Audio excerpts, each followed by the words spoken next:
One night, Kakeru shoplifts from a local store but gets caught by the cashier. Their chase catches the attention of Heiji, who believes that Kakeru steals because he loves running.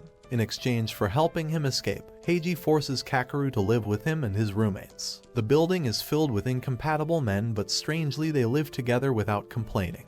Taro and Jiru are two twins who mess with everyone when there's a chance. Moving on, Heiji introduces him to the king of quizzes, Yaohei. He thinks that mastering trivia games would help him to ace his exams. However, Ekiden, the prince of all the ladies, fancies drowning himself in books instead of quizzes. On the other hand, Harada is the gangster of their group who hasn't passed an exam for years, but can compete with Snoop Dogg and smoking. Luckily, there is Yuki, a fourth-year law student who passed the bar on his first try. He slams defamation suits on Harada for ruining their reputation.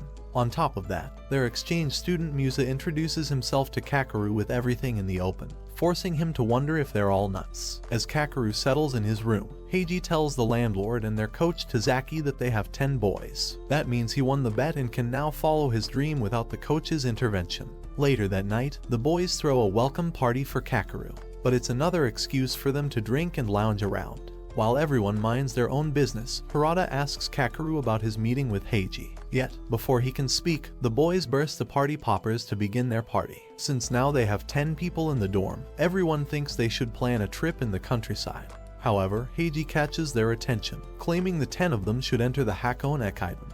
Earlier that evening, Heiji went to bathe in a public bath but couldn't relax due to being sensitive to hot water. His friend reminds him that it's his last year to fulfill his dream of participating in the marathon.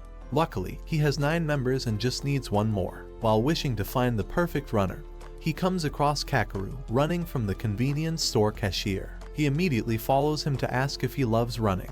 Upon stopping for a drink, Kakeru mentions he lost his deposit for an apartment in gambling. As he's about to leave, Heiji realizes that Kakeru is also a student at Kansai University. Being his senior, he decides to help him out and offers to rent him a room. With nowhere left to sleep, Kakeru's invitation to live in his dorm, the Green Bamboo. He will also convince the landlord to hold off on the payment until his parents send an allowance. All of these events lead to his welcoming party where Heiji announces they will participate in the Hakone Ekiden relay. The boys think Heiji telling them he got laid would be more entertaining.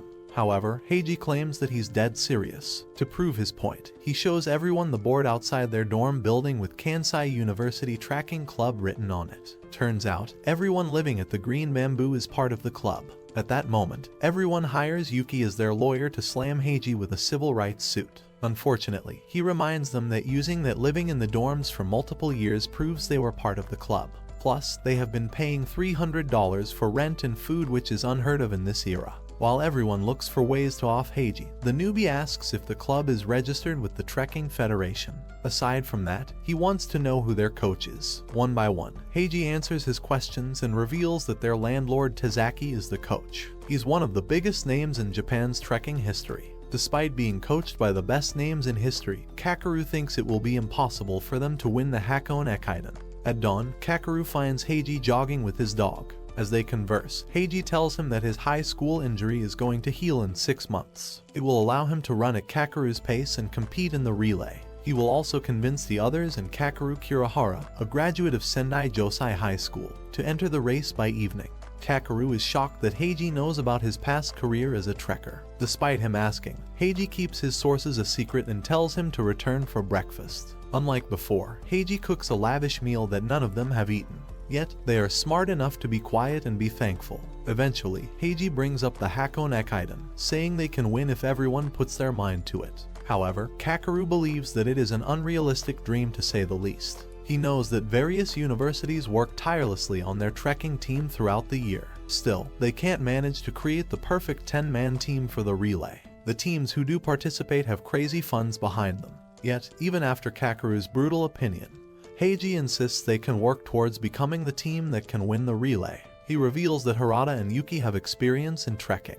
Yuki even went on to the national preliminaries. On the other hand, King and the twins played football in high school. Shindo used to walk 10 kilometers through a mountainous area just for school. Ekiden thinks he might be an exception to his plan since he's not special like the others. But Heiji reminds them they need 10 members to form a team. Despite openly refusing the offer, Ekiden warns everyone that Heiji won't give up easily. Unexpectedly, he is the first one to fall for his brutality. Heiji approaches him on campus, revealing that non-club members must vacate the property within 3 days. Taking his massive manga collection into account, Heiji advises him to join the trekking club, otherwise his moving costs will be through the roof. Next up, he targets the king while he's searching for a mass communications job in the library. He claims that having won a hack on Ekiden will make him stand out in interviews. Even the silent and introverted Shindo finds himself in Heiji's clutches. But thankfully, Yuki and Harada don't have to go through hell since their classes overlap with Heiji's. That evening, Musa and the other victims come home to inform Yuki what happened to them.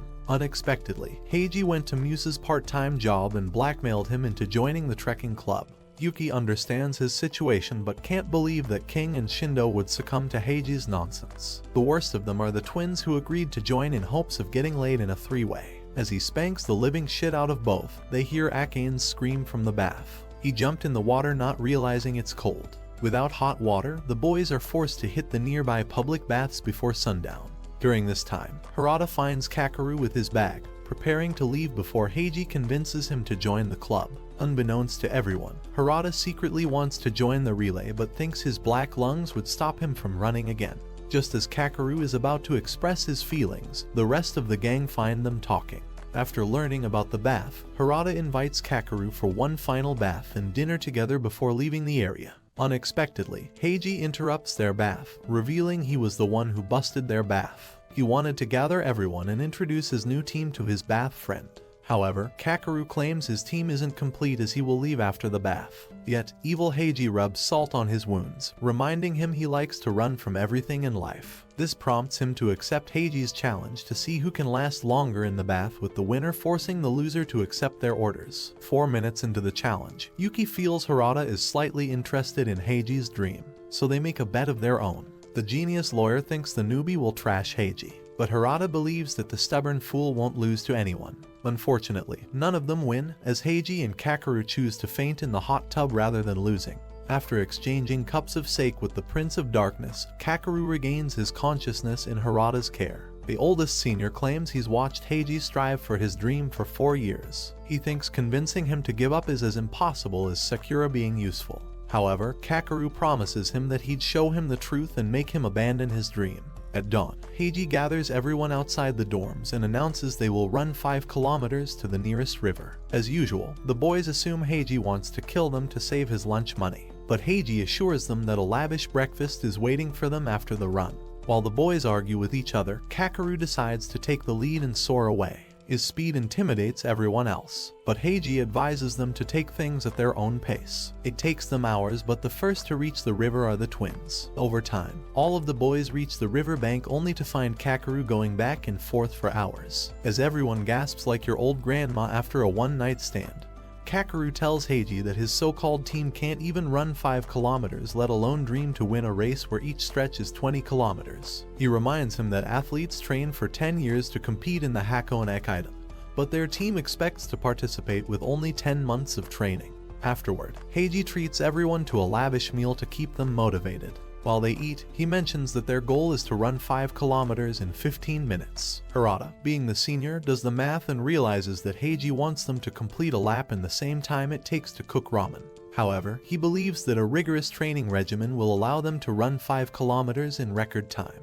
Naturally, Kakeru continues being critical of his claims and demands him to show proof. Unfortunately, all Heiji has is his unshakable confidence alongside the authority to kick everyone out if they refuse to practice. With that sword hanging over their head, everyone except Yuki decides that showing up on day 2 is their safest bet. However, the future Harvey Specter prefers spending his time in nightclubs, trying to pick up chicks who are out of his league. To make matters worse, Heiji shows up and crashes his party. All things considered, Yuki gets mad that he's being forced into running. He worked hard to pass the bar on his first attempt and earned a gap year to relax. However, Heiji wants to make his life hell by dragging him into his dramas. Meanwhile, Kakeru completes his 5-kilometer run to the river bank and stretches his muscles. Suddenly, a girl named Hanako rushes towards him and asks about Heiji. Kakeru thinks that she and him might be dating but can't find it in his heart to leave her alone. Once Heiji reaches the finish line, he explains that Hanako will help them prepare for the race. This gets everyone excited for day 3. Unexpectedly, Yuki also shows up for practice, knowing Heiji is going to ruin his life otherwise. Though, the rest of the boys are fired up because they want to impress a high schooler. Unlike before, Heiji asks Kakeru to start the race with everyone else. He intends to record their time to personalize everyone's training regimen. After completing the race, Kakeru tells the boys they need to qualify for the Hakone Ekiden.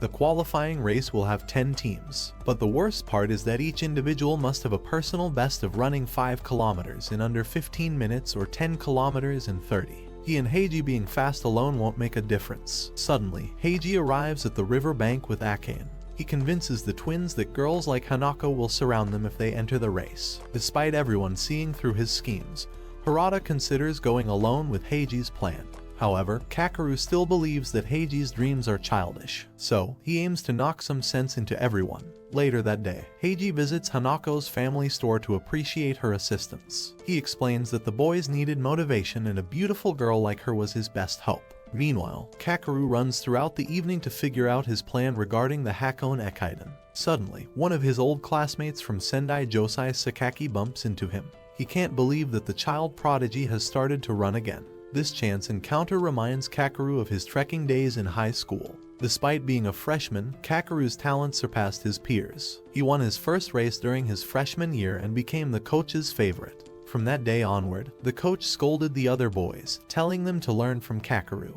He used to give him days off while the others were forced to run 10 kilometers. Back in the present, Sakaki is surprised that Kakeru found a new group of friends to trek with. However, he believes that Kakeru will push them away just like before. At the moment, Kakeru ignores him like an NPC, but his words keep echoing in his head. His shadow confronts him, asking if all he's good for is running away. Thankfully, Ekiden and his manga club friends bring him back to Earth and invite him to spend some time together. While the geeks try to recruit a chick magnet, Musa warns Yuki about Heiji using their finances for the club. He overheard Shindo and Heiji talking about subsidiary and whatnot. Initially, Yuki thought they could stop Heiji from forcing them into the Ekiden. However, the twins and Shindo have sided with Heiji. Still, they cannot let the majority side with him, otherwise everyone will be dragged into Heiji's stupid dream. As everyone returns to their classes, Kakeru recalls Kusuke's words from this morning and feels pissed. He starts running without a second thought to calm himself down. However, Sakaki and Heiji's words continue playing in head-on repetition, making him go crazy. Amidst all the chaos, Kakeru loses control of himself and bumps into Hanako. Besides helping him wash his clothes, Hanako is glad he didn't sustain a bad injury. She thinks that he's the backbone of Heiji's team. In fact, the stubborn fool once told him that Kakeru had their lives. He believes that fate brought his team together to win the Hakone Ekiden and achieve his dream. Unexpectedly, Kakeru is sad that Heiji and the others only value his legs. Before she can refute his claim, Heiji interrupts their conversation. On their way back to the green bamboo, he challenges Kakeru to a friendly race. However, the prodigy changes the topic, asking why he doesn't race alone. Unexpectedly, Heiji thinks they always run with someone even if they don't want to.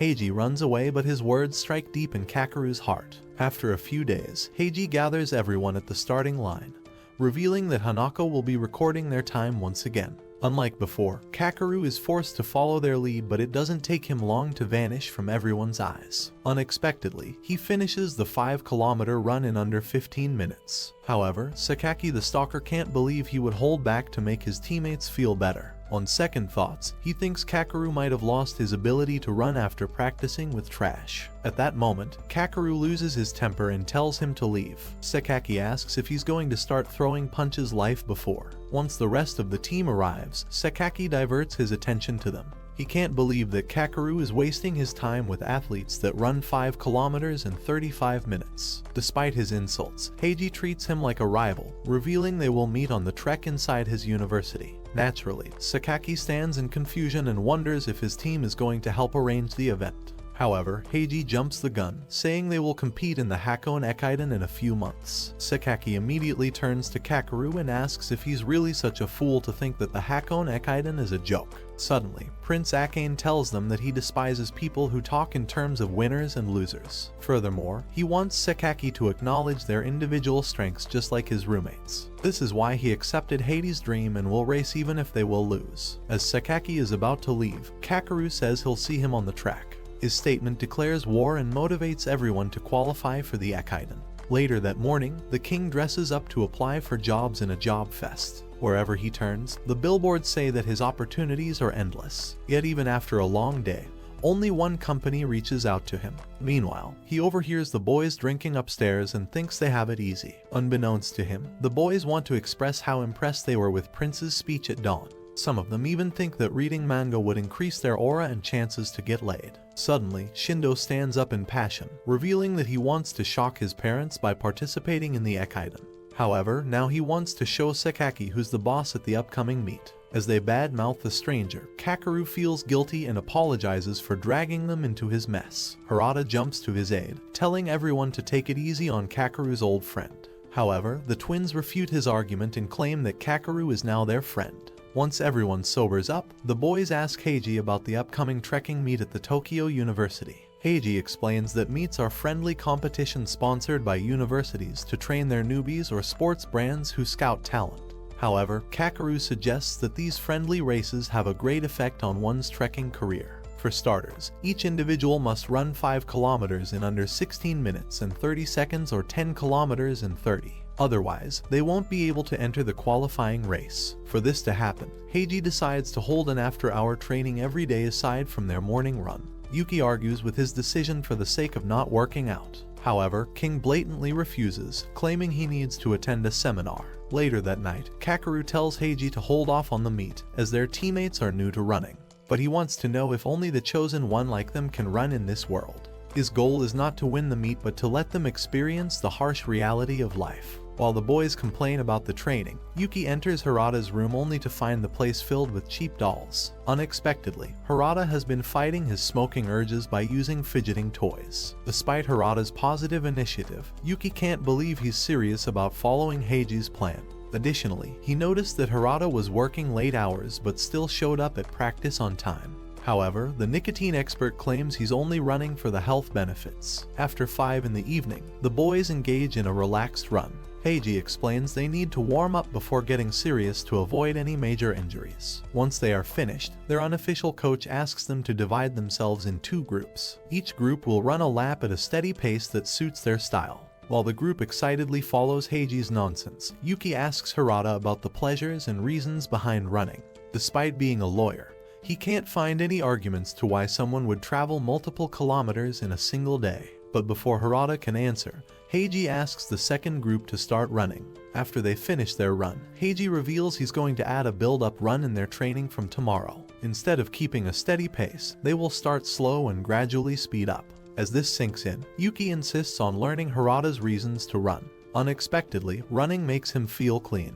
He escapes his laziness, stress, and anxiety for some time and feels refreshed. Still, Yuki can't comprehend that something so simple motivates him to hustle. Meanwhile, King repeatedly reads his rejection email, accumulating more anger over it. He comes out of his room and mocks everyone for acting like kids. During dinner, Heiji bans everyone from working part-time jobs. He thinks they can survive on their allowance and use the extra time to train. At that moment, King slams his hand on the table, saying he needs to head out and live like an adult. From that day onward, King shuts himself off from everyone. He spends most of his time watching celebrity quizzes on Shindo's TV, but when Shindo approaches to invite him for their morning run, King gets defensive and says he'll buy his own TV. However, Shindo doesn't tell anyone about this encounter to avoid confrontation. Yet, despite his initiative, King's strange attitude catches the attention of the boys. He stays silent during their morning run and refuses to eat breakfast with everyone else. The rest of the boys, however, are pumped to enter the upcoming meet. They go as far as to practice at night to increase their overall performance. Still, Yuki and Harada choose to spend some time alone and enjoy themselves. Putting their personal needs aside, Yuki and the others want to reconnect with King.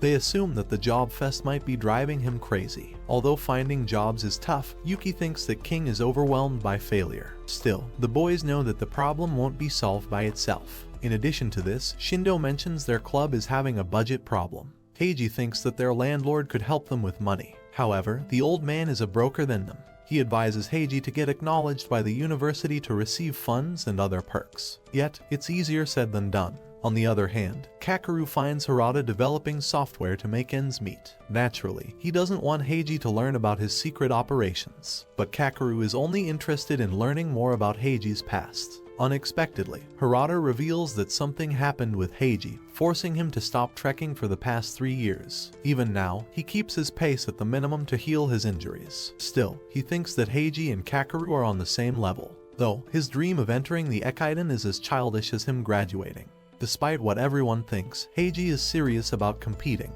and his determination shines through when he forces everyone to wear t-shirts to seek their community's support. Suddenly, King returns from his failed job hunt and silently walks inside. One of the twins ignores the social cue and asks if he found a job. As things start to get heated, Heiji advises King to forget about his issues and run with them. He knows that sitting idle builds up anxiety and depression.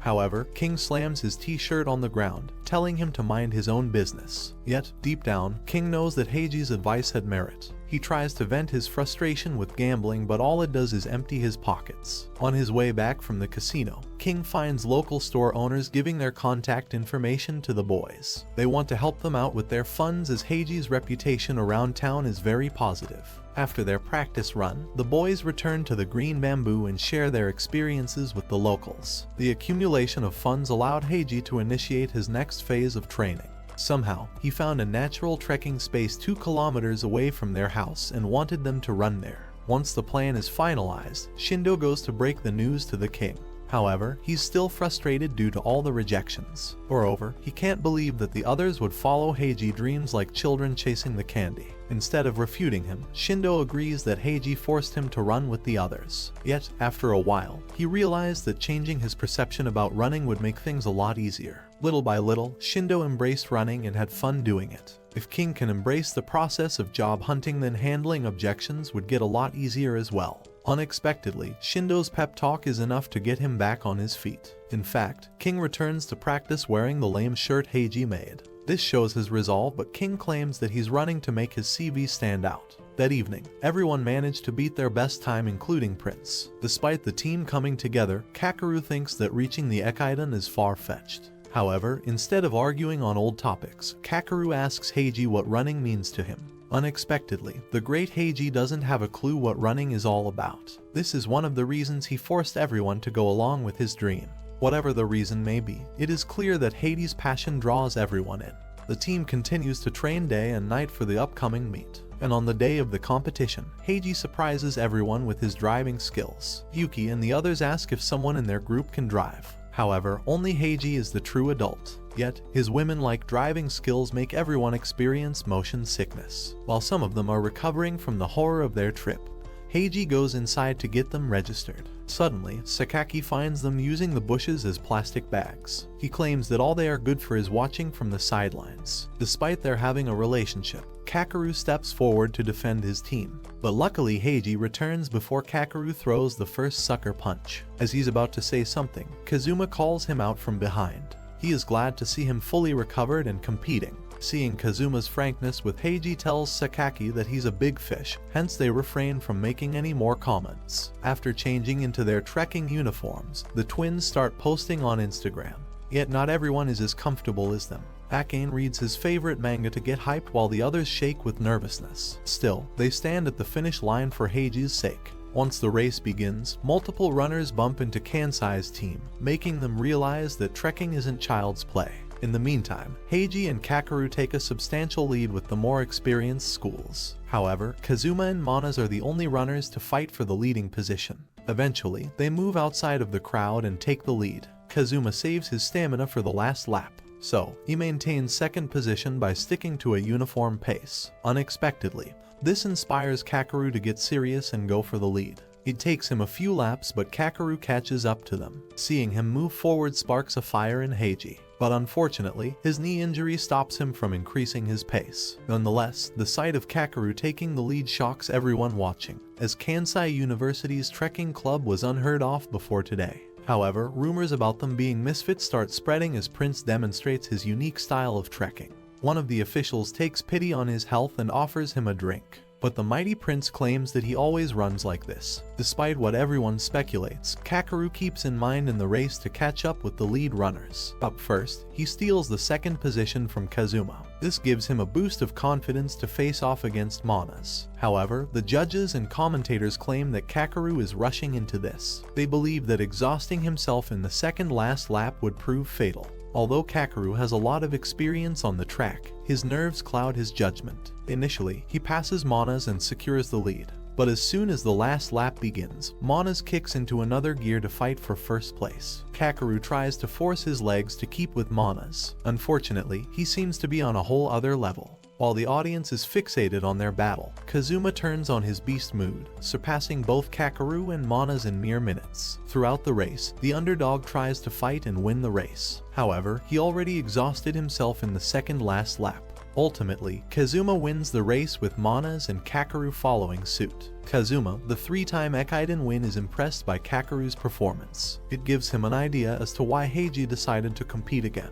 After dealing with the press, Kazuma asks Kakeru if he's the Sendai Josei kid everyone was talking about. Nonetheless, he wants him to take care of Heiji. Kazuma tells him that Heiji would have been in the top 3 back in his peak condition. But now the only thing that keeps him going is the Hakone Ekiden. Somehow, even the best racer in their rank knows about their outlandish dream, making Kakeru angry. Kazuma realizes he's not on board with Heiji's plan and walks away. Soon, the boys head for the car together. Heiji boosts their morale, praising them for their performance. However, Yuki reminds him that Prince took 30 minutes to complete the race. Even with that being the case, Heiji still believes they can get better. His optimism rubs off on Kakeru in the wrong way, forcing him to blitz from the spot. Kakeru keeps running an entire day to cool himself off, and returns to the green bamboo at night. Yet instead of discussing their performance, he finds the boys throwing a party. Musa reveals that everyone at the competition was talking about Kakeru. Even the twins are jealous that every girl was gawking at Kakeru.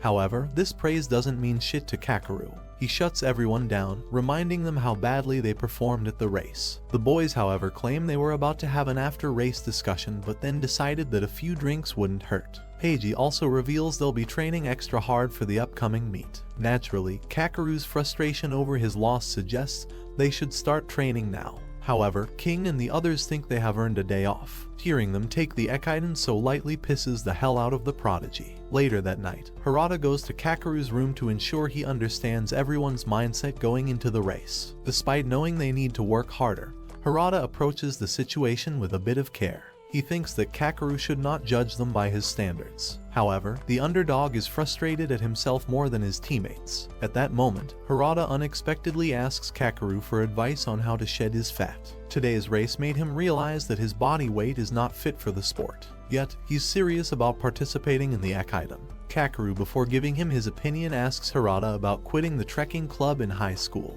Harada reveals that the coach asked him to leave the club. His body weight and smoking habits distracted his team.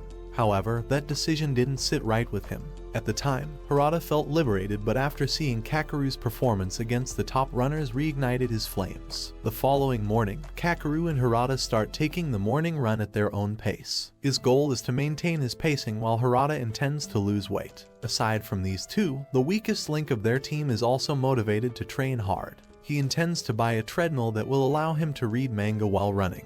Unexpectedly, Harada's computer prop inspires him to overcome his fears and continue to check out. During their morning job, Heiji tells them he will add more training runs. His idea might work for Kakeru, but Yuki claims that adding build-up runs will cause unnecessary injury. Seeing him so deeply interested in their schedules tells everyone that Yuki is taking their club more seriously. But in reality, he is worried about Harada pushing himself too hard. While they are conveniently wasting time, Kakeru tells them that discussing things like old women won't do them any good. The boys spend the entire evening running laps and a jog back to green bamboo. Throughout their training, Yuki kept a close eye on Harada's performance, noticing how he was going above and beyond everyone else. He informs Heiji about this in the sauna and reveals that Kakeru is the reason for his motivation. Aside from training, Harada also doesn't eat the same as before but claims he's lost his appetite.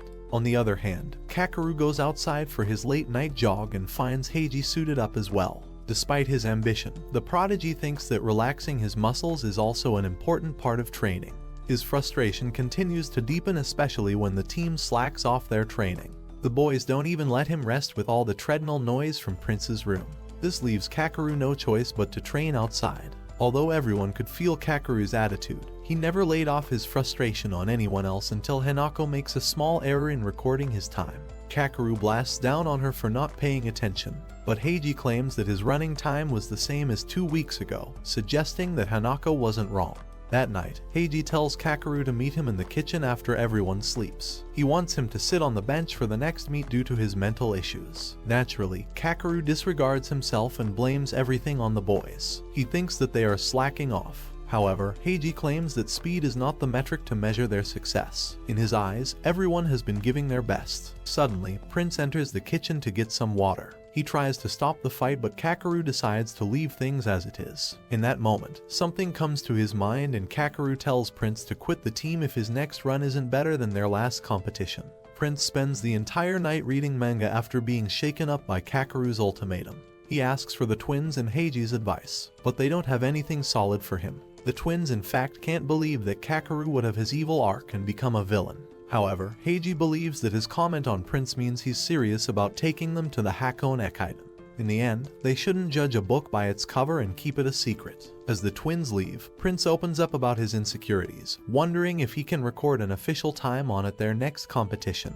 Heiji doesn't comment on whether it's possible or not. Instead, he talks about his experience running with Prince. Watching him drag his feet ahead reminds Heiji that running is not about speed. It is more about enjoying the wind and experiencing it with others. Over at the university, the twins forget about their promise to Heiji and spill the beans in front of the boys. Musa and Shindo can't believe that Kakeru would say something so harsh, but Yuki claims that his frustration is natural. He knew all along that Prince would be the one to quit first. On the other hand, Heiji searches for Harada with his lunchbox only to find him drinking cotton milk to silence his growling stomach. Yet, despite his stomach aches, Harada runs from Heiji and refuses to eat. But Heiji reveals that found one person's portion remaining in the pot. He realized that Harada skipped his breakfast. However, ever since 4 years ago, Heiji calculates everyone's nutritional needs and cooks accordingly. His attention to detail forces Harada to stop and respect his wishes. During the next couple of weeks, the boys follow Heiji's schedule down to the full stop. This helps them beat their personal best. Still, not all of them are happy, especially Kakeru, who learns his time has been the same for 2 weeks. Eventually, Heiji gathers everyone to announce the members participating in tomorrow's competition. Unexpectedly, only Musa, Shindo, the twins, and Yuki are registered to run. The moment Heiji finishes his speech, Kakeru stands to confront him. He reminds Heiji that not running is like putting him in a birdcage. Yet, Heiji doesn't correlate with his feelings at all. Truth be told, Heiji thinks that Kakeru has lost sight of his goal. He needs to step on the sidelines and observe the scenery. Only then can he start running like Prince and Harada. Minutes before the race, Prince confesses that his back is against the wall. 1 month ago, he wouldn't have dreamed of attending a trekking competition. But now his morale is through the roof. Still, it doesn't mean that he'll get better instantly. In that moment, Kakeru apologizes for lashing out and letting his nerves take the better of him. The boys then make up, knowing Kakeru isn't a bad guy at heart. On the other hand, the referee signals the start of the race. Unexpectedly, Yuki and the twins crush the starting laps without overdoing it. Seeing them give it their all reminds Kakeru that Kazuma had the same attitude. He realizes that none of them have been slacking off in their training. They just don't have the experience necessary to make the official time. Still, the twin, Yuki and Musa try their best to cut through the crowd. Their performance shocks and forces everyone to think that they'd meet the official requirements for the Ekiden. And before they know it, all of them start embarrassingly cheering for the team. The boys racing are exhilarated after seeing Heiji and Kakeru show their love and support. It helps them spring into the final lap. However, none of them manage to reach the official time. Still, Heiji and the others take note of the fact that they beat their personal best. This is a huge step for the Kansai boys considering it was their second race. The boys are now pumped to make up for their loss and win the next competition. Once everyone returns to the green bamboo, Heiji fires up his wok to cook egg fried rice and celebrate. He asks if Kakeru saw everyone's hard work and determination, not just their boys but everyone running alongside them. Kakeru understands how they feel but still thinks reaching the Ekiden is impossible for them. He turns to Heiji for his opinion, but he suddenly collapses on the ground. The boys immediately carry Heiji to his room and call a doctor. They learn that their captain, coach, cook, and dorm manager suffer from fatigue. The doctor reveals that Heiji didn't faint. His body shut down and now he's sleeping. Kakeru blames himself for Heiji's condition. He feels guilty for picking a fight with Prince and saying those awful things. Prince, on the other hand, believes that his lack of performance caused Heiji stress and anxiety. However, Harada tells them that everyone is to blame. The boys realize they have been relying on Heiji for 4 years. Neither of them can schedule their training, register for a tournament, or cook food. The pressure gets to their heads, causing Kakeru and Prince to fight again. Harada, however, yells at them to stop.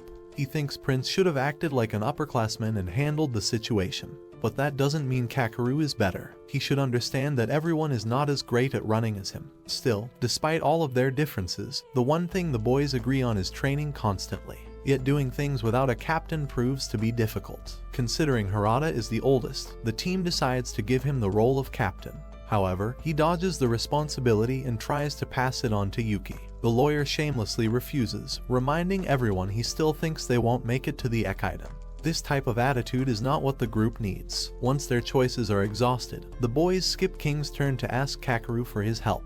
He agrees to act as their captain only if none of them will slack off. Furthermore, he intends to keep a close eye on their performance and strictly criticize when needed. Not only that, Kakeru fights the urge to run past everyone in order to help Prince finish his lap. On their way, he tells Prince that his performance will drag down the team. He wants him to get serious about running, otherwise Heiji's effort will be wasted. Prince assumes that Kakeru can't understand his situation because he was born fast. However, Kakeru claims that running didn't come naturally to him. Prince then asks him if they can reach his level with just 2 months of practice. He would appreciate it if Kakeru talked at his pace, but his words don't make any sense to the prodigy. Once the boys return from practice, they open Heiji's room to give him good. However, Heiji escaped through the window and went out on a run. Meanwhile, Kakeru runs into Heiji at the doctor's office. He wanted to stretch his muscles and thank the doctor for his help. The boys then sit down on a bench to discuss their current situation. Kakeru shares Prince's odd statement and asks Heiji to explain their meaning. Yet, instead of giving him a hint, Heiji laughs it off, claiming it's something Prince would say. Moreover, Prince and the boys always look up to him from behind. However, moving so fast makes it impossible for Kakeru to turn back and pay attention to his teammates. That night, Kakeru follows Heiji's advice and pays attention to Prince. He asks him to borrow a manga to start a conversation. A few minutes in and Prince jumps on his treadmill with the manga. Kakeru notices that his stance while reading the manga is significantly better than practice. He keeps his eyes forward and back straight, which increases his speed. Kakeru decides to test his theory by holding up a manga in front of Prince during their morning run. Everyone is surprised that Kakeru would go to such lengths for a teammate. Harada, on the other hand, thinks that Heiji meant for this to happen. However, their captain had nothing to do with this. He wanted to fix Prince's form after getting better, but thinks that Kakeru's tutelage is a lot better. Their training shows results in the next competition, as both Prince and Kakeru seem to hit their personal best. But suddenly, Prince starts feeling the heat of the moment, forcing Kakeru to cut down his team to motivate him. With all of his efforts, Prince manages to finish the race under 30 minutes, creating a new personal best. The others also follow Prince's example and aim for their official's time in the upcoming meet. Musa and the twins succeed in running 10,000 meters in under 16 minutes. However, Yuki and Shindo fail to meet that standard, but the ones who did celebrate throughout the day. Although everyone is happy about their success, Heiji notices Yuki and Shindo are under the moon. He tries to calm their nerves by reminding everyone that all runners excel at different things. Some rely on the final sprint to win while others focus on their pacing. Still, Yuki thinks it doesn't change the fact that they aren't improving. Suddenly, Shindo exits the bath, claiming he has reached his limit for the day. For what it's worth, the boys keep their morales high. But the twins notice that Shindo is pushing himself too hard. He never misses his classes or practice sessions. At that moment, one of the twins reminds Musa that Shindo has a girlfriend. Strangely though, they have never seen them together on campus. The boys start to think that Shindo might have created an imaginary girlfriend for himself to cope with the stress. That aside, they follow through with the training even in strong rains. Unfortunately, their gear is not meant to handle such harsh conditions. The boys ask Heiji to use the club funds to buy raincoats, but Shindo reveals they don't even have enough to buy matching tracksuits. People in the shopping districts help them from time to time. However, it's not enough. After brainstorming a few ideas, King claims that he can win a lot of prize money from quizzes. Kakeru, on the other hand, believes he can earn a dime from the inter-university trekking competition. Unfortunately, Heiji refuses to let him compete before the Ekiden season begins. Still, both he and Kakeru are thrilled to read Kazuma's comment about their team in the magazine. Heiji tells him that complimenting an opponent's strength is the biggest praise anyone can give a long-distance runner. Yet despite all of the commotion around Kansai University, Kakeru is worried that they won't be able to qualify for the Ekiden. Only half of their team has managed to record official timings, while the others haven't improved since last month. While they are preparing dinner, Shindo and Harada create a website to increase their support outreach. Harada creates the back end and asks Shindo to handle the rest. He voluntarily spends the entire night coding until his body shuts down. The following morning, Shindo runs late to date. However, things take a turn for the worse as his girlfriend decides to break up with him. She thinks that Shindo would rather spend his time elsewhere than with her. Still, despite all of his hardships, he keeps a straight face and shows up for training. However, his mental drain affects his performance, forcing Heiji to call it a day early. Shindo though begs him to let him run one more lap. He doesn't care about maintaining a good time. Right now, all he wants is to run until his mind is clear. Initially, Heiji agrees to let him run, but seeing their friend motivates everyone else to join him for one more lap. However, Shindo doesn't end things with an extra lap. He continues building the website right after returning to the dorms. His determination and politeness impresses Yuki so much that he claims he would let his daughter marry him. Still, Shindo remains humble, saying that he just wants to help out the team in whatever way possible. He spends the night coding and falls asleep at the table. Soon, Musa enters the room to wake him up for the training only to find they have a new supporter on their website. He immediately wakes everyone, revealing that Shindo's hard work has paid off. The boys then head down to the competition in their usual support t-shirt. Strangely, a man who supported them through the website was shocked to see Shindo running with the Trek team. He followed them around town and visited their next competition. The Kansai boys start the race with a very promising lead. Kakeru as usual soon joins the leading group while the others are stuck in the back. During this time, Hanako arrives on the scene to cheer the boys. The twins unexpectedly reveal that Shindo is playing too cautiously. He has a habit of matching his pace with the rest of the crowd. They think he should break free from everyone and move outside. Much to their surprise, Shindo tears through the crowd and takes the lead in his group. Not only that, he also guides Yuki to the front and sets a new pace for them. The twins realize that Yuki was setting the pace for Shindo in the initial half of the race, and now they are switching roles. The two of them then maintain an inward position, forcing everyone to follow them. Meanwhile, Kakeru maintains third position to conserve his stamina. The two leading boys assume that this is best. However, Kakeru quickly catches up to them as soon as the last lap begins. Manas believes that he'll mistakenly rush things and exhaust himself before the finish line just like before. He kicks into second gear, assuming Kakeru has reached his limits. But then suddenly, Kakeru picks up the pace to widen the gap between them.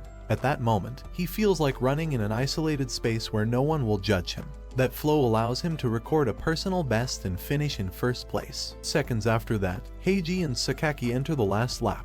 The arrogant fool thinks Heiji is just weighing Kakeru down like the rest of the boys. However, he picks up the pace at the last moment and leaves him in the dust. Their performance inspires Yuki and Shinto to shift their body weight forward in hopes of recording an official time. With only a few minutes left on the clock, the boys sprint their hardest and successfully record an official time. Unfortunately, King, Harada, and Prince are left behind, but they are overjoyed that two new members were able to achieve their goal. Right after the race, the drunk-looking man who was caught having a one-night stand with someone's wife approaches the team. He asks if Kakeru is the famous kid from Sendai Josei. King and the others force him to answer, but Heiji notices that something is wrong.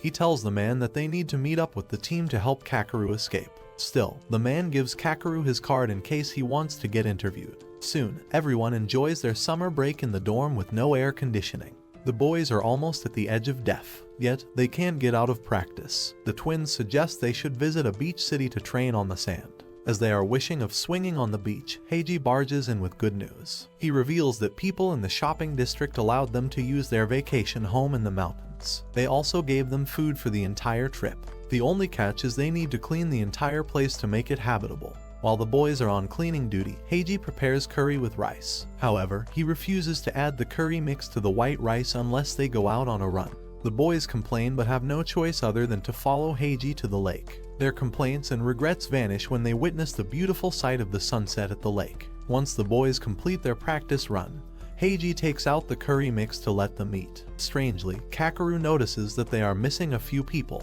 Unexpectedly, Musa and Shindo didn't return from the practice run. Naturally, Heiji and the others are concerned that a wild animal might have attacked them. They quickly split into two groups to make their search efficient. Suddenly, a distant noise starts approaching the boys, which make them lose their shit. However, the noise was nothing more than Musa and Shindo falling from uphill. Despite the worrisome situation, Musa acts like nothing had happened. He he reveals that Shindo has an exceptional ability to navigate in the mountains using the stars. This is the reason they were able to find their way back. Not only that, they found another group training on the mountain. Unexpectedly, Kusuke's university had brought them for a training camp before Heiji and the others got there. Still, their coach allows them to stay and train in groups. Seeing how they have a bigger group, Heiji and Kakeru are forced to follow their lead. Yet, their first years led by Sakaki caused unnecessary problems for the team.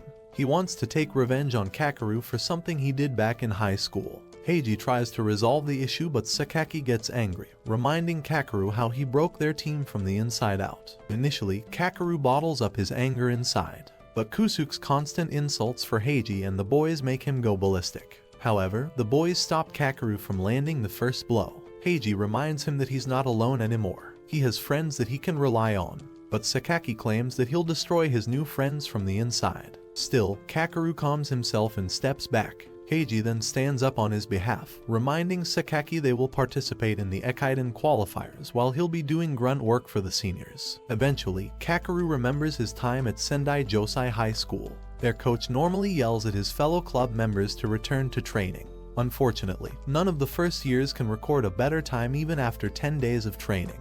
The coach is furious that their high school is giving scholarships to random students who jerked off their whole lives. He threatens to cancel their free subscription if one of them doesn't run 10 kilometers in under 30 minutes. Meanwhile, Kakeru always stayed on the coach's good side. He even got introduced to National Trekking Club committee members who are eager to discuss his future. With his skills, Kakeru changes the trekking club forever. Reporters and committee members all over Japan beg his coach to instruct their boys every week. Yet, his attitude with the other boys remains as bad as ever. One of the scholarship students comes to him after injuring a knee. However, the coach claims he's being lazy and doesn't want to run. He tells the poor boy that exceptional runners cut their time even if they are injured. If he doesn't run, then the coach will assume he's quitting the trekking club, which will terminate his scholarship. And so, the boy runs the entire day with extreme pain. Kakeru approaches and tells him to stop, but the boy talks to him with jealousy, asking if he's ever been injured. Over time, the entire club avoids Kakeru like he has the demon fox sealed inside him. Yet, the coach tells him to ignore the beta energy and focus on his aura farming. According to him, only results matter for a runner, and those who can't run will always be useless. A few days later, the injured scholarship boy comes to the coach with a medical certificate. The doctor diagnosed him with ITB syndrome, an injury that will take 1 month to heal. This makes him unable to participate for the upcoming nationals. However, the coach still thinks that the boy is being lazy. Instead of granting him a leave, the coach expels him from the club, ruining his lifelong career. The boy begs him to change his mind and even goes as far as to prostrate. Yet, the cold-hearted coach claims he only pays attention to those students who can run. As the other kids feel bad for the boy, Kakeru takes action. He lets his anger take over and punches the shit out of the coach. Suddenly, Heiji and the others bring him back to Earth and ask to focus on the matter at hand. Heiji wants the team to split into 2 groups, with Kakeru and him being the leaders. The boys joke around about their best runner spacing out at a crucial moment, but Heiji notices that something is wrong. Later that night, he finds Kakeru in the balcony looking down instead of gazing at the starry sky. Eventually, Kakeru is compelled to share his story with Heiji, but he tells him that it would be better if Kakeru told the boys as well. Unexpectedly, he follows Heiji's advice for once and shares his entire story with the boys. The school didn't want the news to spread, hence they pulled out of the national championships in their 3rd year. His rash decision affected the entire club, especially Sakaki, who worked really hard for his career. Despite being pro-anti-violence, Prince and Yuki believe Kakeru had a good enough reason to strike his coach. Still, even after being accepted by his team, Kakeru thinks that he might lose himself to anger and destroy their chances of going to the Ekiden. However, the boys claim they won't allow him to let him leave no matter what. They have started to like and respect him as a friend and as the backbone of their team. Heiji takes advantage of this moment to reveal that Kakeru's running is pure and honest. This is why he was compelled to bring him back to the green bamboo. His words inspire Kakeru to get serious about participating in the Ekiden and fulfilling Heiji's dream. The boys made fun of his expression as they thought he was serious about running all along. After that bold declaration from Kakeru, everyone decides to pull their weights and help out wherever they can. But firstly, Heiji wants them to experience the thrill of participating in the Hakone Ekiden.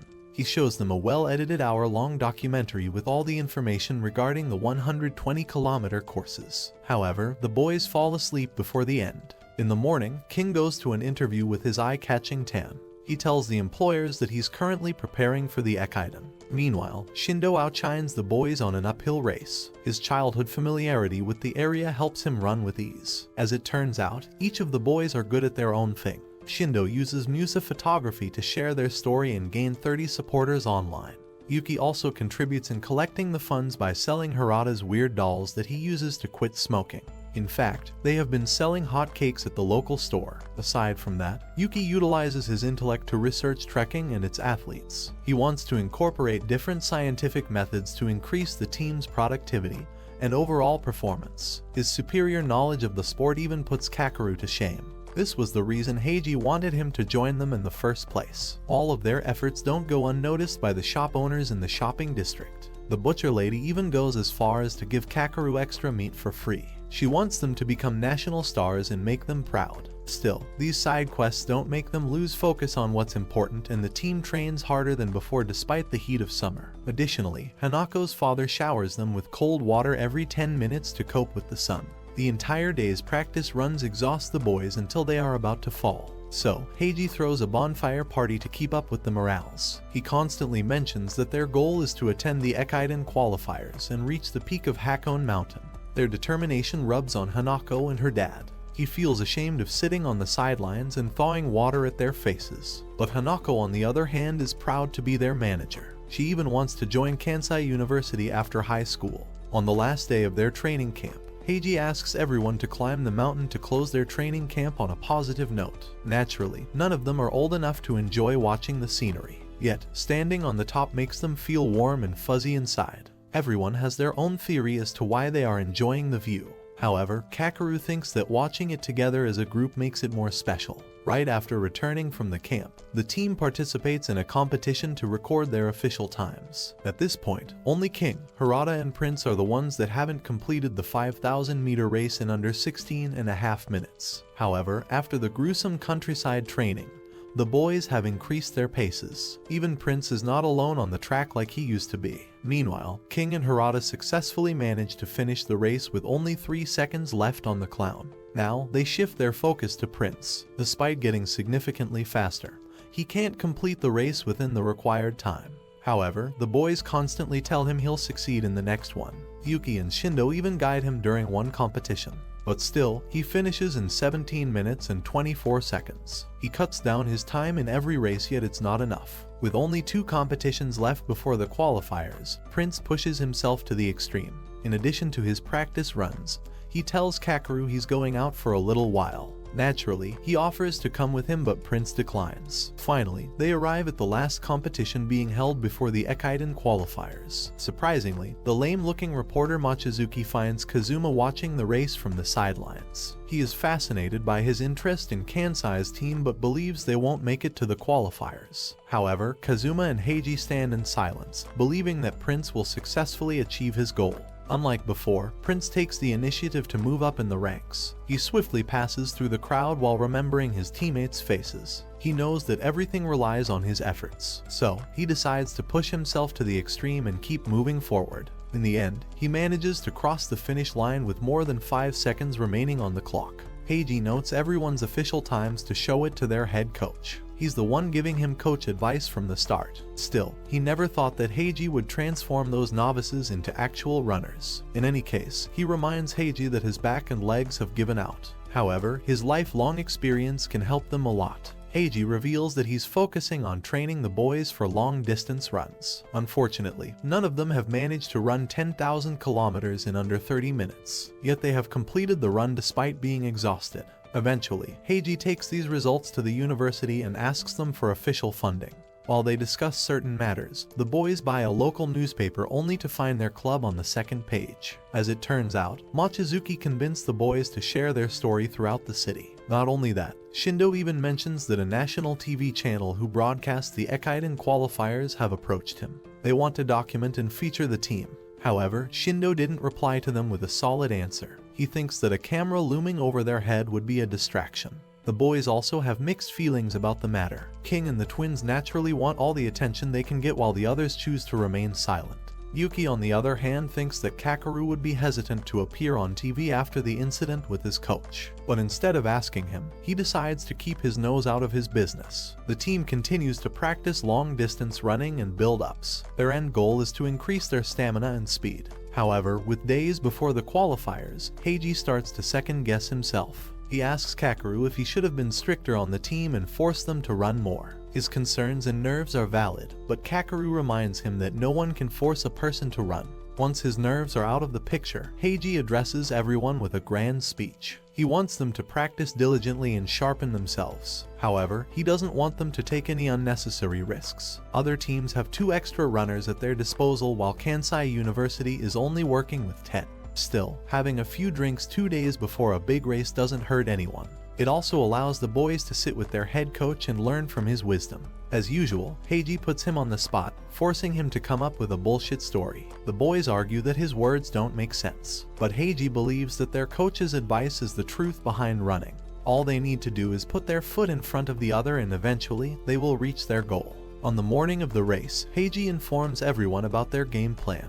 He and Kakeru intend on going on ahead, but he thinks the others should stick close to each other. The bad weather will affect their sense of distance. Yet, Heiji has memorized the course and will give them signals. In the end, everyone must reach the finish line, otherwise all of their efforts will be for nothing. During their warm-up, Kakeru and King discover that Sakaki is also on the starting lineup. But at this point, anything besides the race doesn't matter to them. In those 5 minutes, Kakeru forgets about the world to completely focus on the race. In the first few minutes, Heiji keeps everyone close to him, ensuring that they are following the plan.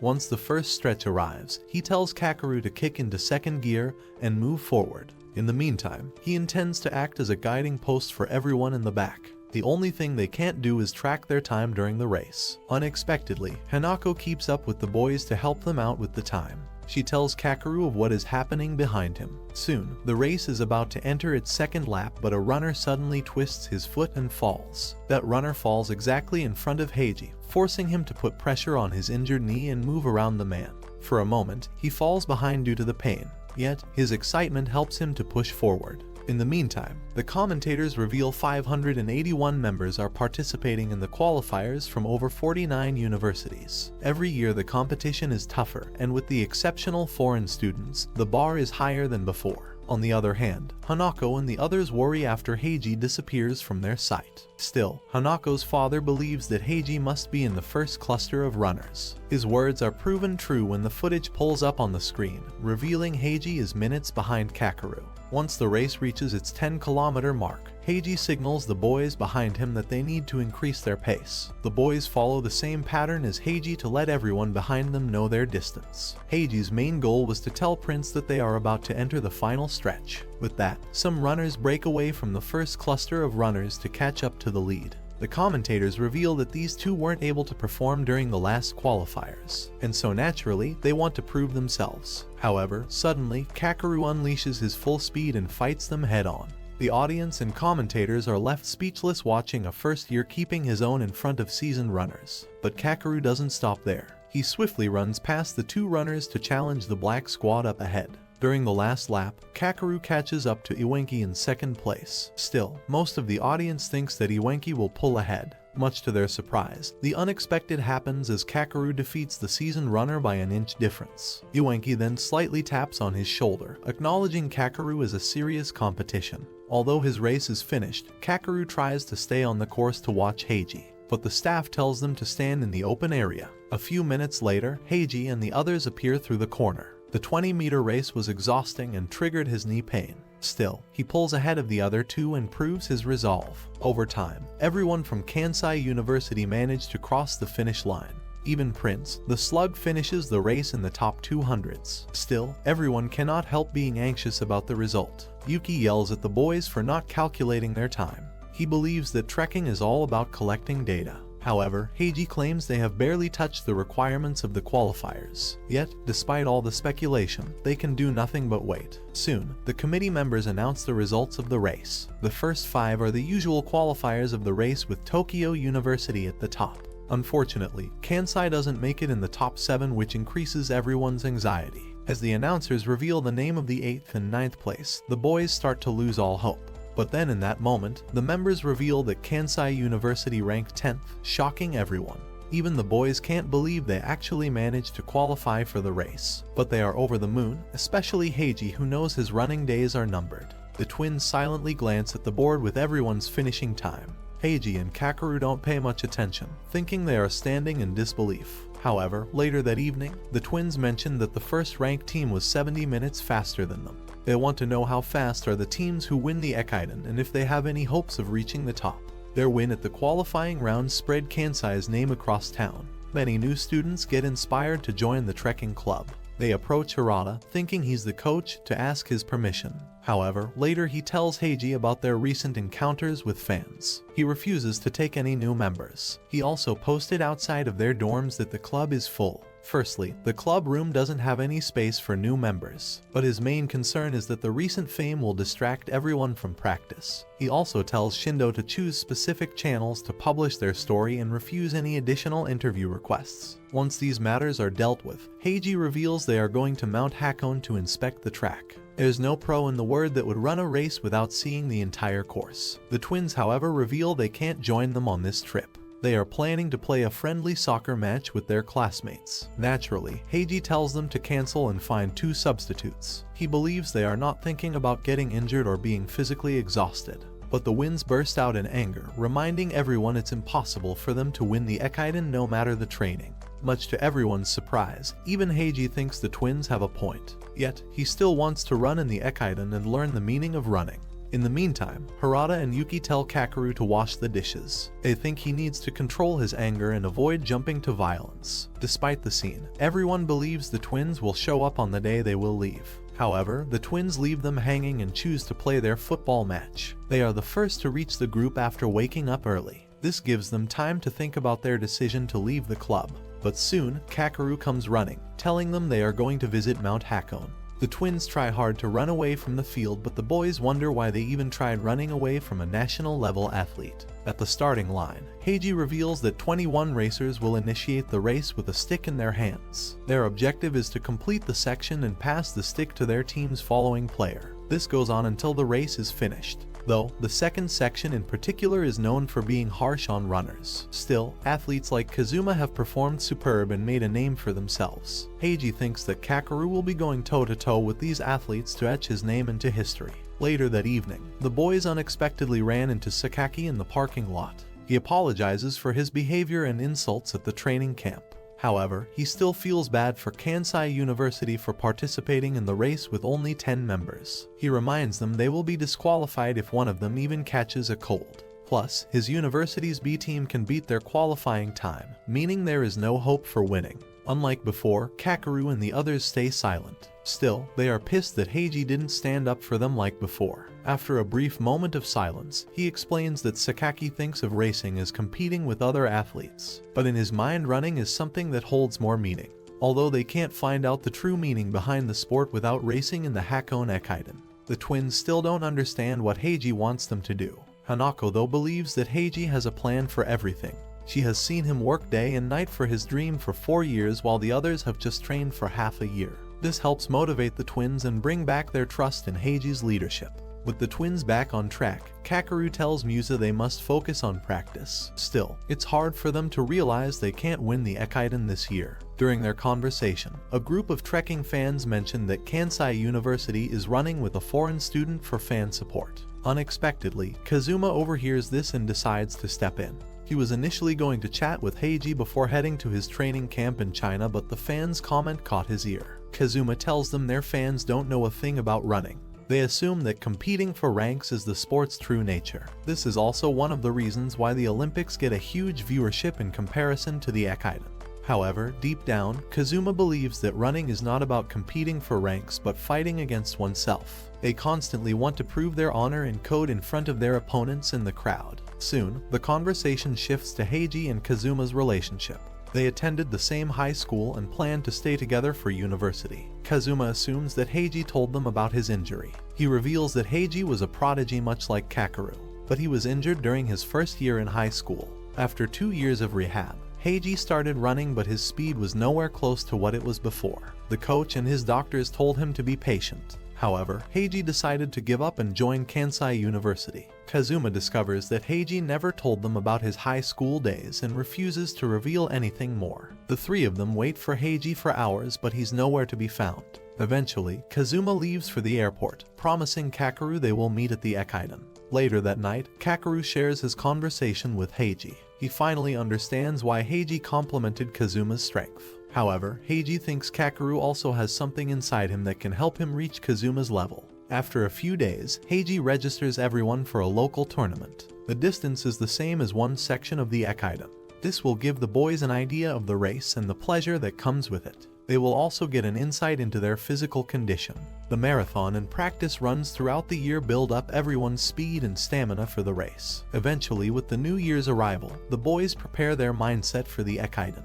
On the morning of the race, the atmosphere of the area completely changed from what it was a few months ago. Heiji handles all of the paperwork and registers each member for their specific sections. He announces that Prince will start the race. He is the only one who can ignore all the unnecessary attention and keep a level head. Prince thinks his mindset won't help if his pace is slower than the others. During the last 3 kittens, the first section has been fast-paced. However, Heiji predicts that things will go slower this year. Afterwards, Heiji asks Musa to run at the second stage, although he thinks that Kakeru would do a better job than him. Heiji respects his wishes and asks Kakeru about his opinion. However, the prodigy reminds everyone that Musa can run 10 kilometers in under 30 minutes. This is the same as everyone else in that section. He believes that Musa will be the perfect fit. With that settled, Heiji appoints the twins to take care of the beach and lakeside. They have already shown great results running in those areas. Up next, Heiji announces that Shindo will be tackling the uphill section. He has more experience running uphill than anyone participating in the race. Unexpectedly, Yuki is chosen for the downhill section. This is a curveball that takes everyone by surprise. However, Heiji reveals that Yuki has the most stable core muscles out of their team. He can be an undeniable asset for the team in that section. The rest of the 2 sections will be handled by King and Hirata, while Kakeru will be stationed for the night. Lastly, Heiji will stand at the last checkpoint to finish the race. Their main goal is to secure a seat for the upcoming Ekiden next year. After those announcements and a few words of encouragement, Prince heads to the starting line to kick things off. They are alien to the fact that Shindo fell ill due to a common cold. Just as Heiji predicted, runners take things slow during the first section, giving Prince a chance to fight. Even the commentators are confused as to why the runners would change the pattern of the Ekiden. One of the reporters notices that all the runners in the first section have similar official timings and builds. This year, the universities choose strategy over raw force. Still, that doesn't mean the runners would leave their price. They eventually start to spread over the bridge. However, Heiji warned Prince that something like that would happen. He advised him to stay calm and keep a steady pace even if it means losing a few minutes. In the end, he bets that Musa will cut down the extra time he takes. On the other hand, Uwanki and the ace runners of other universities prepare to carry the race in the second section. The NTV hosts feature a lot of students, but their main focus is Musa. They can't believe a science major and newbie would get the chance to participate in the most demanding section. Uwanki wished for a chance to run with Kakeru once again. However, he tells him that Musa won't let him off easy. During this time, Shindo calls Musa to check his nerves. He doesn't reveal anything about his condition and focuses on motivating the team. Yuki, however, advises him to focus on getting better as the uphill section of the race is demanding on the body. Back at the race, Prince puts his pride on the line to prove to Heiji that he can be useful to the team. He wants to be one of the main side characters that help the main protagonist through his journey. This sense of motivation allows him to finish the first section and hand over the cloth to Musa. Unfortunately, he lets the adrenaline get to his head. When he started running, Musa was ranked 20th. However, his sudden increase in pace allows him to pass 2 runners. Still, Heiji thinks he's going too fast. He wants the landlord to tell him that he's going too fast, but Musa can't focus with adrenaline in his body. At this point, even Kakeru starts to think he might not make it till the end. Moments later, Musa notices that he can't increase his pace no matter how hard he tries to push his feet. He sees the other runners pulling away and starts feeling anxious. Luckily, the water guy naps him out, allowing him to cool down. At that moment, Musa remembers Heiji's advice about being level-headed. He knows that most people consider the second section a track for ace runners. However, he thinks that there are many other sections much more important than the second. In any case, he wants him to keep a level head and steady his pace. Over time, Musa starts to run past runners left and right despite keeping a uniform pace. As it turns out, the other runners pushed themselves too hard at the start of the section, thinking they needed to leave their mark. This exhausted everyone, which in turn allowed Musa to increase his ranking by 4 positions. Still, Musa feels there is something more behind his energy. He thinks that the people cheering for him and his teammates' support is the real reason that he managed to get this far. Iwanki is the third to finish the second section with Musa right on his tail. The elder of the twins, Teru, takes the cloth from Musa's hands and begins the third section. The thrill of watching Musa run at his best motivates him to make a personal best record. Deep down, he knows that it will be first and final run in the Hakone Ekiden. Despite being twins, he and Jiru have different personalities. From their food to their girls, both have always preferred opposite things. He doesn't fancy running that much. However, Jiru is crazy about the sport. He spent nights training alone to fix his form and increase his speed. Every time they were alone, Jiru used to talk about surpassing the great Kakeru. Ultimately, he thinks it's time to let his other half break free from his shadow and do his own thing. He also knows that with practice and dedication, Jiru will become a much better runner than Kakeru. While these thoughts are flooding his mind, Teru hears Hanako's distant voice from the back, cheering him on. He thought that she was going to watch them race on the big screen. Her presence suggests that she might have a big crush on him. This thought alone is enough to get him motivated for the world of trekking.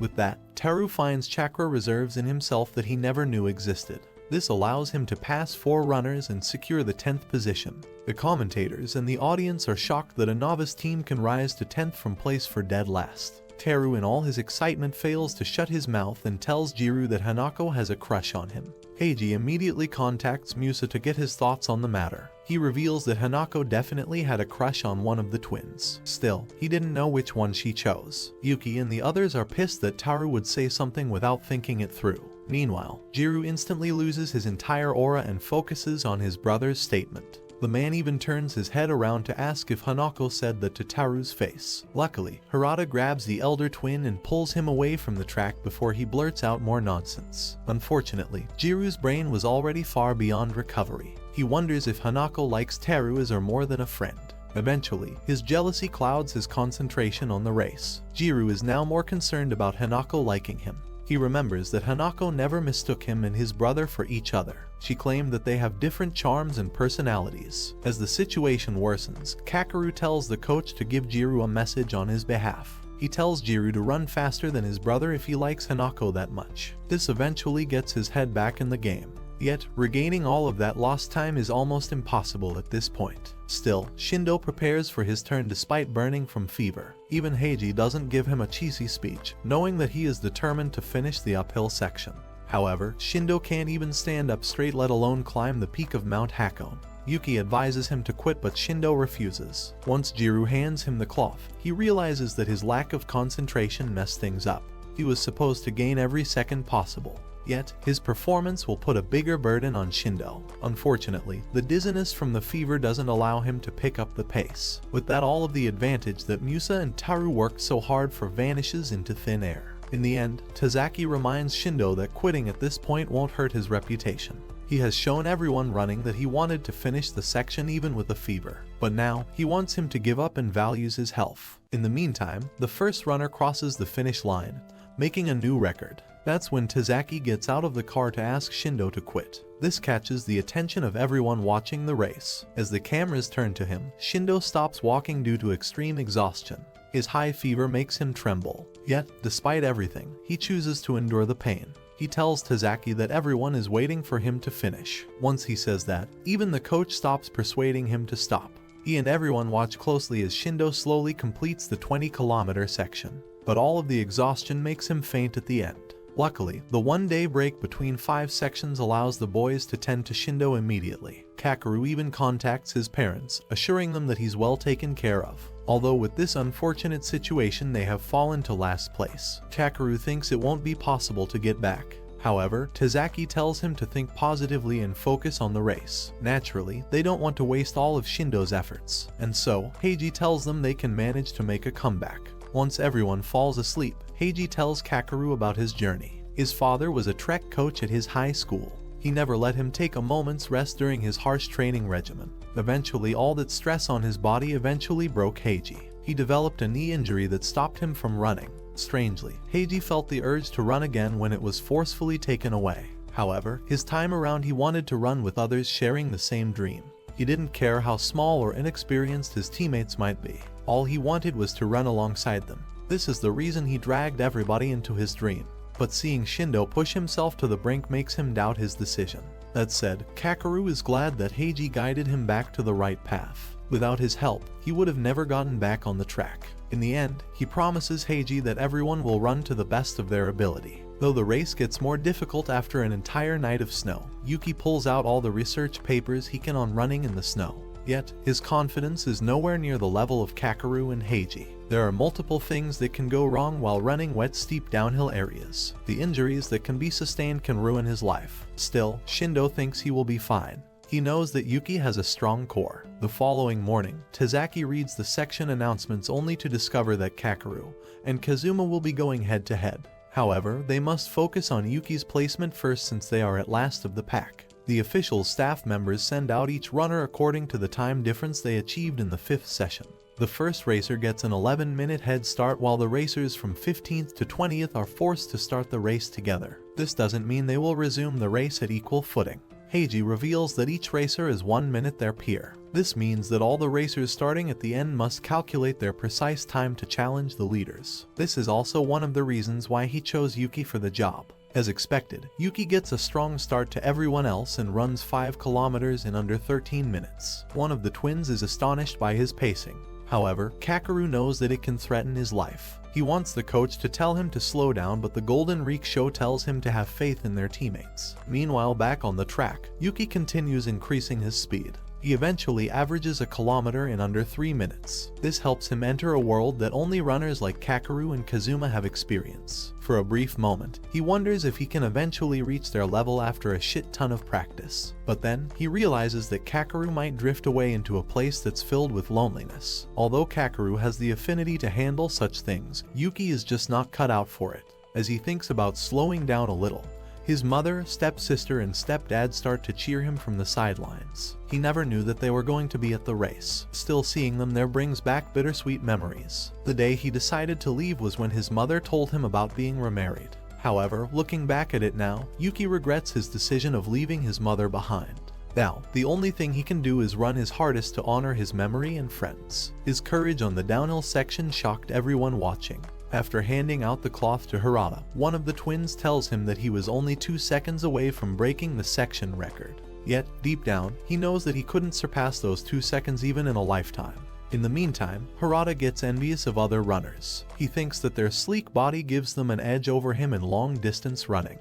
But in the next few seconds, Hirata manages to catch up to the runner. At first, he thinks that the other runner might not be feeling well. However, soon, he realizes that Heiji's training has allowed him to overcome the bulkiness of his body. The joy of this moment reminds of his sad memories. During his high school days, the coach told him to quit the long-distance trekking club and choose something more physical like soccer. He loved running with the wind, but his passion eventually faded away in the smoke of his cigarettes. Years later, he met Heiji at the Green Bamboo. He was excited after finding out that Hirata used to run long distances. Their brief conversation led Heiji to reveal that he was also an athlete in his school. Yet, his weak body couldn't keep up with the stress. After 4 years of spending time with him, Hirata finally realizes that Heiji is the strongest of them all. Back in the race, Tazaki tells him that he's currently ranked 13.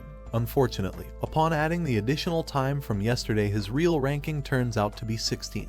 Before handing the cloth over to King, Hirata successfully manages to increase their ranking by 4 positions. He hoped that the king would continue this performance to make it easy on Kakeru. On the other hand, the 2 prodigies stand face to face, wondering who will come out on top.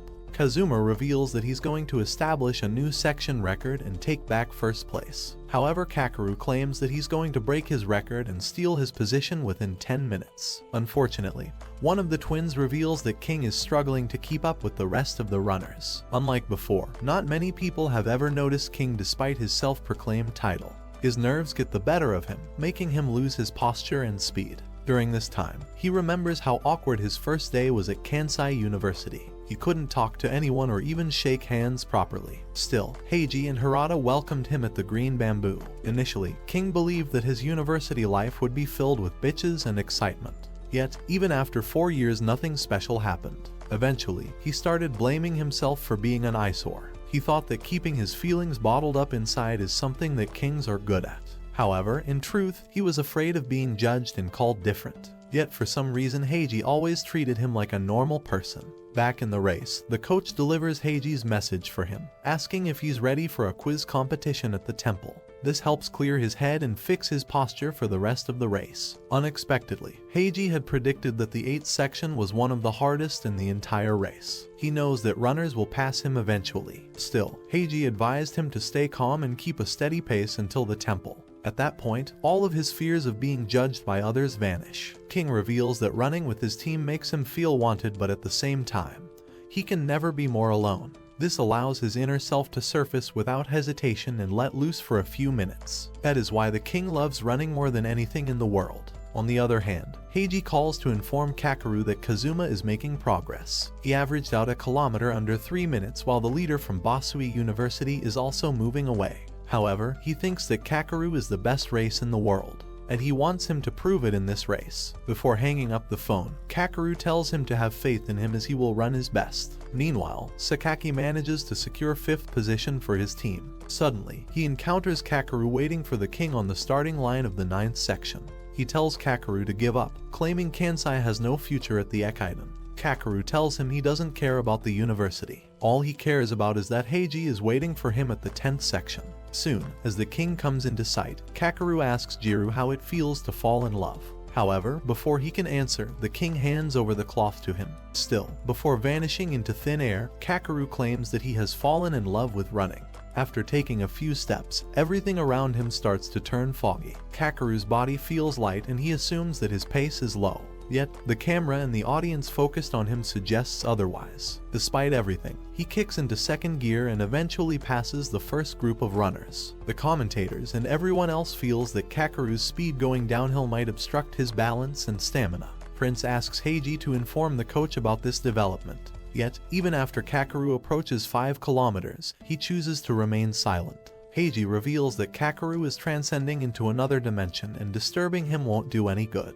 His words are true, as Kakeru sees his mirage in the distance. He forgets about everyone running the 9th section and decides to catch up to himself. Suddenly, a gush of wind fills his body and engulfs him. In that moment, Kakeru feels like he is becoming one with the wind and running alongside it. On the other hand, Kazuma is the first one to complete the 9th section. He fulfills the promise made to Kakeru and makes a new section record of 1 hour and 9 minutes. All of the commentators and reports congratulate him for ending his university career with an unbeatable record. Heiji congratulates him on a successful campaign and claims he could never catch up to him even in 1,000 years. Unfortunately, Kazuma agrees with his old friend. Yet, he knows that his underdog is ready to overthrow him soon.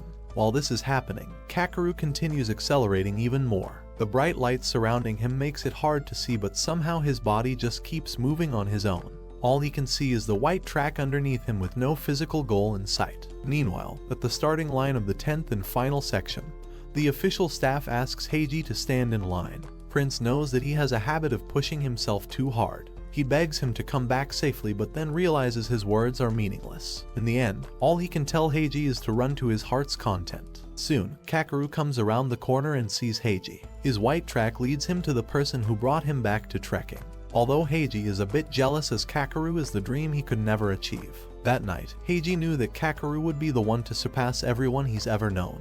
Just as these thoughts enter his mind, Kakeru removes the cloth and hands it over to Heiji. Once the final section begins, Prince reveals that Kakeru has defeated Kazuma by finishing the race 1 minute earlier. The commentators are sad that Kazuma's perfect ending was ruined by a first year. However, he's more interested in learning the results of the race. On the track, Heiji kept a steady distance from his opponents to win 10th place. Tazaki advises him to keep the same gap and avoid putting stress on his body. However, just the rush of running with friends pushes him to the extreme. Heiji told the doctor to give him special painkillers for his injury. He intends on going all out even if it means never running again. Unexpectedly, the feeling of the wind touching his face reminds him of his father's coaching.